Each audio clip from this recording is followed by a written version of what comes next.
Some of you are not taking care of your scalp health, and it shows. If you're new here, hi, my name's Abby. I am a certified hair and scalp expert with the American Medical Certification Association and the U.S. Trichology Institute.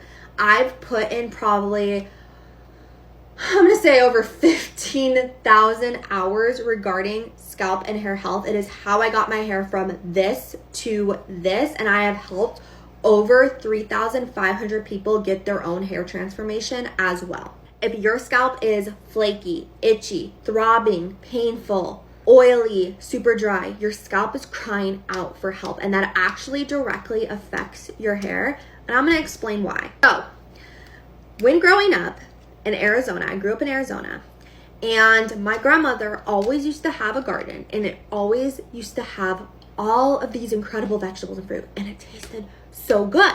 I would ask her, how does she get her fruits and vegetables to taste so good? How does she get her plants to thrive if we live in this dry, hot weather? And she told me that the key to a garden is the soil.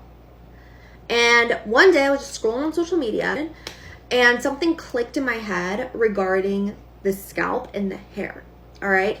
So if your scalp has a bunch of buildup on it, is dry, is oily, lots of sebum, all of that stuff, the garden, which is your hair, quote unquote, will not thrive. It will be all wonky, it will be super fragile, it will break at a certain point, which some people mistake for mechanical damage, but sometimes it can just be that your hair is more susceptible to breakage because when it's growing out of the soil, your scalp, it becomes super weak because it doesn't have that room to actually thrive.